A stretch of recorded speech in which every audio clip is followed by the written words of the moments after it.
Hi Oilers and happy March. This is your anchor for today, Benjamin Joseph Wild Jr. with some items to spice up your week. First off, there's nothing more satisfying than getting organized. Get your act together with an official HBHS planner. Here's Egor with the details.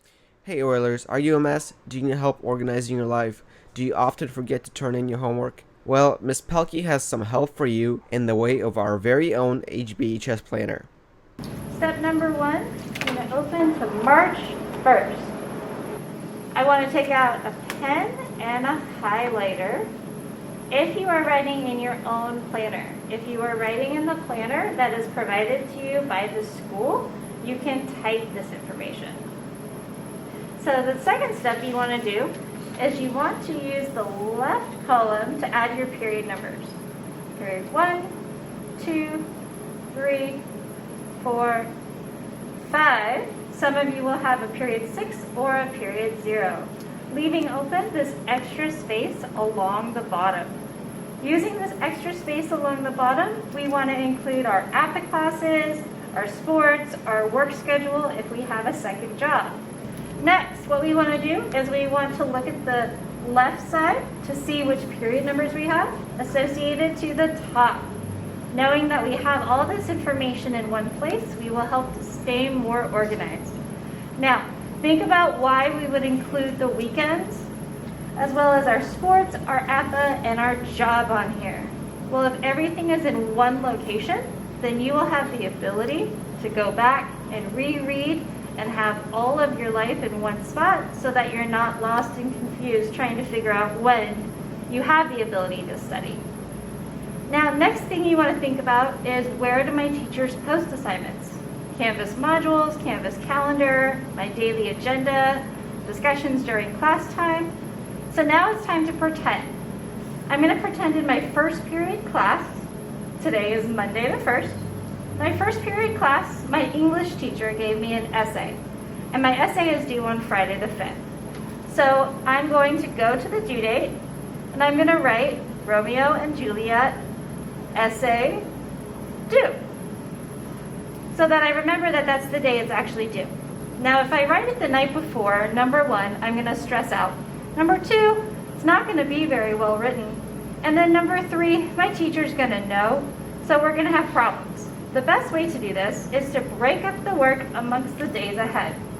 So since today is the day the teacher actually assigned it to me, I'm going to go ahead and in my planner, I'm going to write brainstorm and introduction or intro, so that if I break up the work, I have less to do and I'm not stressed out and I have good quality.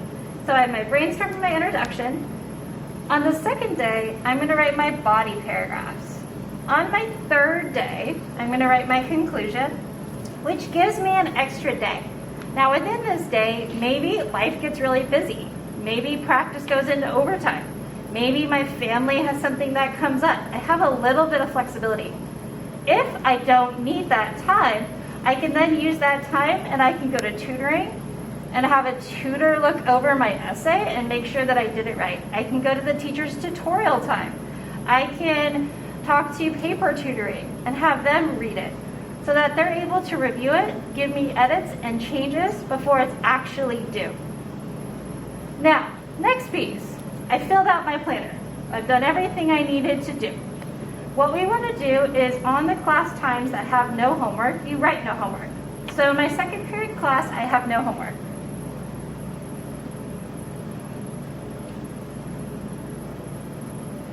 What this does is gives us the ability to tell our brain, I have no homework. I have nothing to worry about. I have nothing to stress about. As I'm going throughout my day, I'm going to pretend and add more.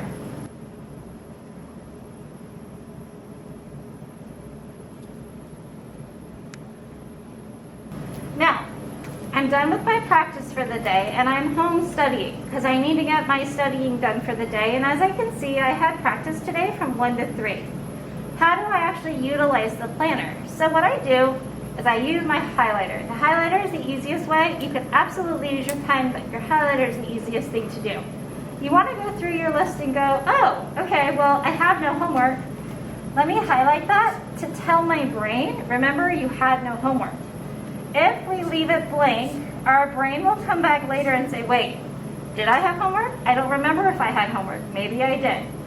When I finish my brainstorm, all I'm doing is highlighting it. I can still see the information, but the color shows me that I finished, and I can also see what hasn't been done. And you know what? I went to practice, so I'm going to cross that off.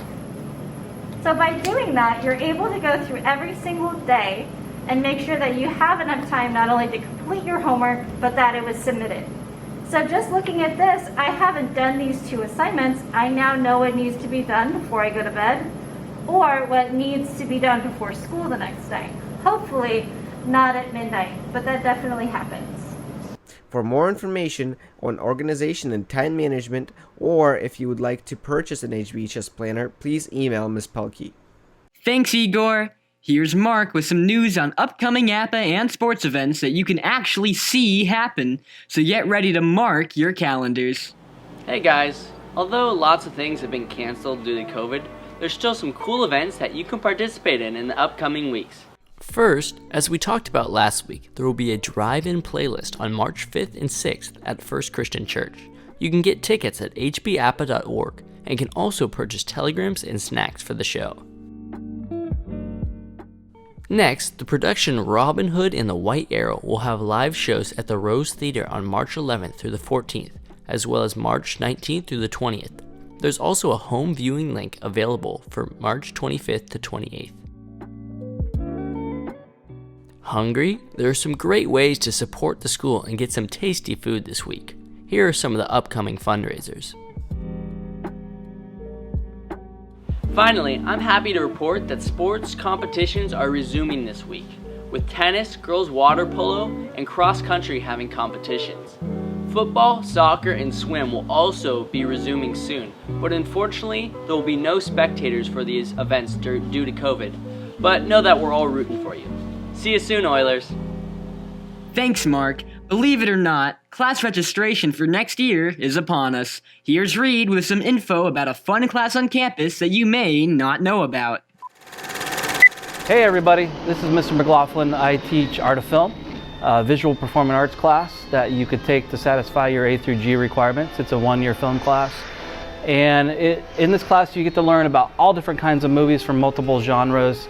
You also get to learn a little bit how movies are made and the history of Hollywood and the history of filmmaking. Literally all you do is watch rad movies all day, and there's barely any homework.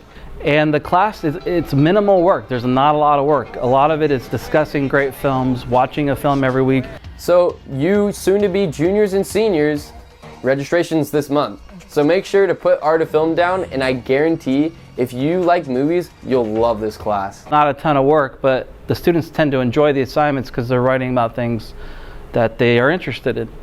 Not to mention that Mr. McLaughlin is super chill and definitely has some incredible knowledge to back up any questions you have about basically any movie. Students of all different types seem to really enjoy the class because even if you know a little bit about film, you're going to learn more about film. And if you know nothing at all, I think it'll really blow your mind how much goes into the making of a film that you didn't know. Wow, class credit for watching and talking about movies? I wonder if they allow popcorn. Probably not, but if you're feeling a wee bit peckish and like your meals on the spicy side, Ethan has just the thing for you on this week's HB Bites. Hey Oilers, have you been craving some Nashville hot chicken? Then head on down to JayBird's Fried Chicken, located on 3rd and Olive Street. These guys just opened up about 6 months ago to rave reviews. Their food selections are limited to their 6 meal choices, ranging from tenders to entire halves of chickens, but each one is as tasty as the last. Unlike other spicy fried chicken places, they coat their chicken in an array of spices, ranging from mild to fire, which fire having Carolina Reaper and ghost pepper in it. When I went in, I tried their Mac Daddy sandwich with big sexy sauce on the side, and it was more food than I could have even handled. Although the prices may be high, it is worth it for how much food is included with the meal. So next time you head down to Main Street, why not check them out? Your stomach will surely thank you for it. Well, Ethan, your stomach might thank you, but the rest of you will still be feeling the fire the next day. Last but not least, for all the bookworms, intellectuals, and political subversives out there, Gordon has found a super cool bookstore in nearby Long Beach. Hey Oilers! Looking for a place to expand your literature horizons? Page Against the Machine is a local bookstore specializing in reading material focused on activism, social, and political movements. They offer a vast genre of books, carrying books on music, to film, to art, to even comics. A few of their selections include books from legendary civil rights activist Angela Davis, revolutionary Leon Trotsky, and civil rights leader Malcolm X. If reading isn't your forte, they also have a bulletin for local events, like art galleries. It's run by Chris Giacco and is located on 2714 East 4th Street in Long Beach. Thanks, Gordon. Well, that's it for this week, Oilers. Keep on keeping on.